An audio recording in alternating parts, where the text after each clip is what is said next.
بسم اللہ الرحمن الرحیم۔ پیش خدمت ہے خلاصہ خطبہ جمعہ سیدنا امیر المومنین حضرت خلیفۃ المسیح الخامس ایدہ اللہ تعالی بنصرہ العزیز، فرمودہ 17 مارچ سن 2023۔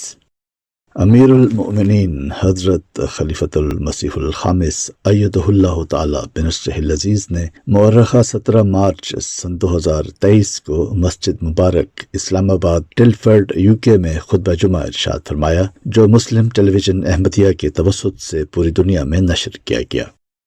جمعہ کی اذان دینے کی سعادت صہیب احمد صاحب مربی سلسلہ کے حصے میں آئی۔ تشہد، تعوذ اور سورۃ الفاتحہ کی تلاوت کے بعد حضور انور ایدہ اللہ تعالی بنصرہ العزیز نے فرمایا، گزشتہ چند ہفتوں سے قرآن کریم کا مقام و مرتبہ اور محاسن بیان ہو رہے ہیں۔ قرآن شریف کے نزدیک مذہب کا منصب کیا ہے اور انسانی قوا پر اس کا کیا تصرف ہے اور ہونا چاہیے۔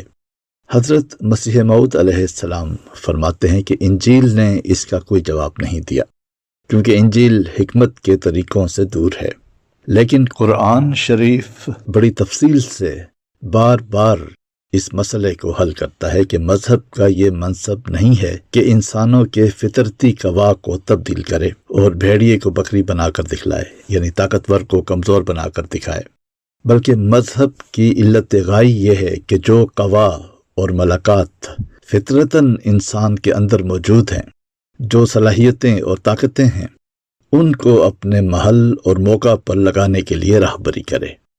مذہب کا یہ اختیار نہیں ہے کہ کسی فطرتی قوت کو بدل ڈالے، بلکہ یہ اختیار ہے کہ اس کو محل پر استعمال کرنے کے لیے ہدایت کرے۔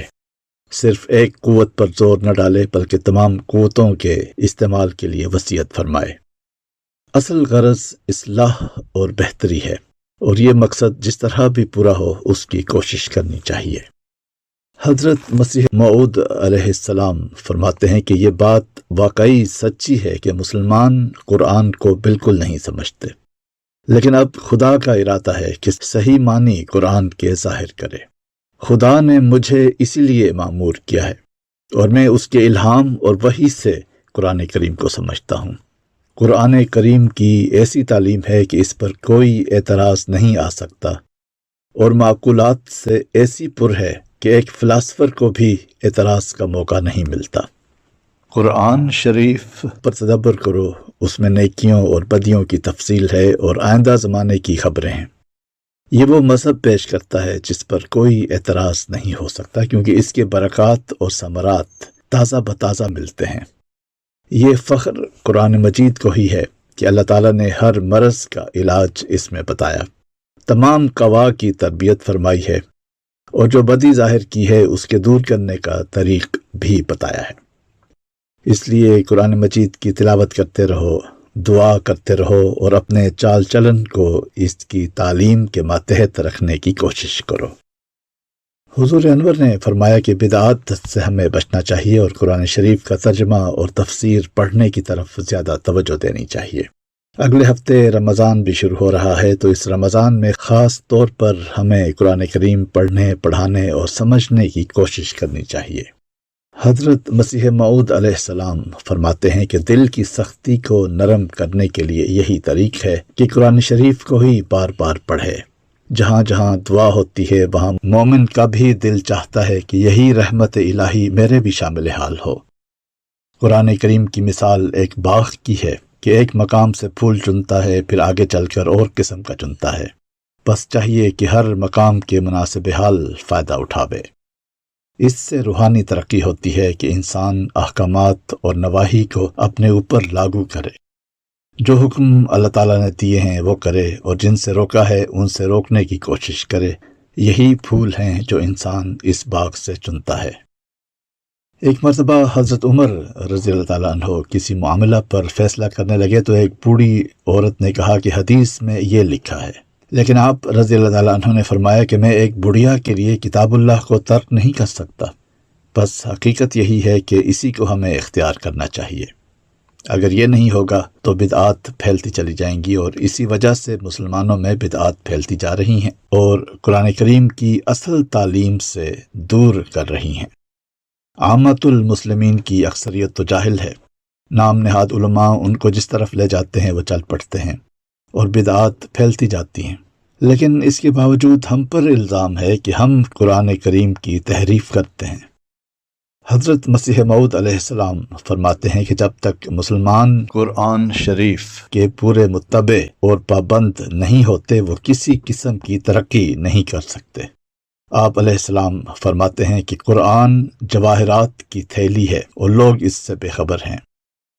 افسوس ہے کہ لوگ جوش اور سرگرمی کے ساتھ قرآن شریف کی طرف توجہ نہیں کرتے۔ حضرت مسیح موعود علیہ السلام فرماتے ہیں کہ قرآن شریف استدلالی رنگ رکھتا ہے، کوئی بات ایسی بیان نہیں کرتا جس کے ساتھ اس نے قوی اور مستحکم دلیل نہ دی ہو۔ جیسی قرآن شریف کی فصاحت اور بلاغت اپنے اندر ایک جذب رکھتی ہے، جس طرح پر اس کی تعلیم میں معقولیت اور کشش ہے، ویسے ہی اس کے دلائل مؤثر ہیں۔ بس کوئی اور کتاب قرآن کریم کا مقابلہ نہیں کر سکتی۔ جب قرآن پڑھو اور کوئی بات قرآن کریم میں دیکھو تو وہیں اس کی دلیل بھی تلاش کرو۔ آپ علیہ السلام فرماتے ہیں کہ یاد رکھنا چاہیے کہ ہم تو قرآن شریف پیش کرتے ہیں جس سے جادو بھاگتا ہے، اس کے بالمقابل کوئی باطل اور سحر نہیں ٹھہر سکتا۔ قرآن کریم وہ عظیم الشان حربہ ہے جس کے بالمقابل کسی باطل کو قائم رہنے کی ہمت ہی نہیں ہو سکتی۔ یہ آسمانی ہتھیار ہے جو کبھی کند نہیں ہو سکتا۔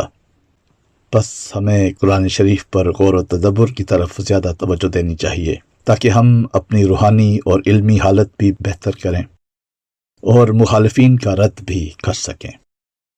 حضرت مسیح موعود علیہ السلام نے فرمایا کہ قرآن شریف قابل تعظیم کتاب ہے جس نے قوموں میں صلح کی بنیاد ڈالی اور ہر ایک قوم کے نبی کو مان لیا۔ تمام دنیا میں یہ فخر خاص قرآن شریف کو حاصل ہے جس نے یہ تعلیم دی کہ لا نفرق بین احد منہم ونحن لہ مسلمون، یعنی مسلمانوں یہ کہو کہ ہم دنیا کے تمام نبیوں پر ایمان لاتے ہیں اور ان میں تفرقہ نہیں ڈالتے کہ بعض کو ماننے اور بعض کو رد کرتے ہیں۔ آپ علیہ السلام نے چیلنج فرمایا کہ اگر ایسی صلح کار کوئی اور کتاب ہے تو اس کا نام لو۔ آپ علیہ السلام نے فرمایا کہ قرآن شریف ایک ایسی کتاب ہے جس کی مطابقت سے اسی جہان میں آثار نجات کے ظاہر ہو جاتے ہیں۔ اس کا بیان ایسا جامع دقائق اور حقائق ہے کہ جس قدر ایسے شبہات دنیا میں پائے جاتے ہیں کہ جو خدا تک پہنچنے سے روکتے ہیں، ان سب کا رد معقولی طور پر اس میں موجود ہے۔ قرآن کریم یقینی اور قطعی کلام ہے جو شک اور ظن کی آلائشوں سے پاک ہے۔ حضرت مسیح موعود علیہ السلام نے فرمایا کہ خدا نے پہلے متفرق طور پر ہر ایک امت کو جدا جدا دستور العمل بھیجا اور پھر چاہا کہ جیسا کہ خدا ایک ہے وہ بھی ایک ہو جائیں، تب سب کو اکٹھا کرنے کے لیے قرآن کو بھیجا۔ قرآن شریف نے پہلی کتابوں اور نبیوں پر احسان کیا ہے کہ ان کی تعلیموں کو جو قصوں کے رنگ میں تھیں علمی رنگ دے دیا ہے۔ کوئی شخص ان قصوں سے نجات نہیں پا سکتا جب تک وہ قرآن شریف کو نہ پڑھے۔ جو لوگ قرآن شریف کو پڑھتے اور اس کو قصہ سمجھتے ہیں انہوں نے اس کی بے حرمتی کی ہے۔ ہمارے مخالف ہماری مخالفت میں اس لیے تیز ہیں کہ ہم دنیا کو دکھانا چاہتے ہیں کہ قرآن شریف سراسر نور، حکمت اور معرفت ہے۔ خدا تعالیٰ نے اپنے فضل سے ہم پر کھول دیا ہے کہ قرآن شریف ایک زندہ اور روشن کتاب ہے، اس لیے ہم ان کی مخالفت کی کیوں پرواہ کریں۔ حضرت مسیح موعود علیہ السلام فرماتے ہیں کہ قرآن شریف میں ایسے عظیم الشان علوم ہیں جو توریت اور انجیل میں تلاش کرنا عبث ہیں۔ بس اس کے معنی اور مطالب پر غور کرنے کی ہر ایک کو عادت ڈالنی چاہیے تاکہ خدا تعالیٰ کے کلام کی خوبصورتی کا ہمیں پتہ چلے۔ آپ علیہ السلام فرماتے ہیں کہ قرآن شریف میں شروع سے آخر تک اوامر و نواہی کی تفصیل موجود ہے۔ تلاوت کرتے ہوئے انہیں تلاش کرنا چاہیے اور ان کو اپنی زندگی کا حصہ بنانا چاہیے، تبھی ہم خدا تعالیٰ کے کلام سے حقیقی فیض پا سکتے ہیں۔ قرآن شریف میں سب کچھ ہے، مگر جب تک بصیرت نہ ہو کچھ حاصل نہیں ہو سکتا۔ حضرت مسیح موعود علیہ السلام نے فرمایا کہ قرآن شریف معرف کا خزانہ ہے، دنیا کی برکتیں بھی اسی کے ساتھ آتی ہیں۔ اللہ تعالیٰ نے اسی لیے انبیاء کو بھیجا اور اپنی آخری کتاب نازل فرمائی کہ دنیا اس کی تاثیرات سے واقف ہو کر بچ جاوے۔ بس ہر احمدی کا یہ بھی کام ہے کہ جہاں وہ قرآن کریم کی تعلیم کے مطابق اپنی حالت ڈھالنے کی کوشش کرے، وہاں دنیا کو بھی اس تعلیم سے آگاہ کرے اور روحانی اور مادی تباہی سے انہیں بچائے۔ حضرت صلی اللہ علیہ وسلم خاتم النبیین ہیں اور قرآن شریف خاتم الکتب۔ جو کچھ حضرت صلی اللہ علیہ وسلم نے کر کے دکھایا اور جو کچھ قرآن شریف نے تعلیم دی، اس کو چھوڑ کر نجات نہیں مل سکتی۔ یہ ہمارا مذہب اور عقیدہ ہے۔ کاش یہ بات عامت المسلمین کو بھی سمجھ آ جائے اور وہ زمانے کے امام کو پہچاننے والے بنے۔ خطبہ جمعہ کے آخر پر حضور انور نے پاکستان، برکینا فاسو اور بنگلہ دیش کے احمدیوں کے لیے دعا کی مکرر تحریک فرمائی۔ یہ تھا خلاصہ خطبہ جمعہ سیدنا امیر المومنین حضرت مرزا مسرور احمد خلیفۃ المسیح الخامس ایدہ اللہ تعالی بنصرہ العزیز فرمودہ 17 مارچ سن 2023، مطبوعہ الفضل انٹرنیشنل، جمعرات 23 مارچ سن 2023، صفحہ 80، بقیہ صفحہ 78۔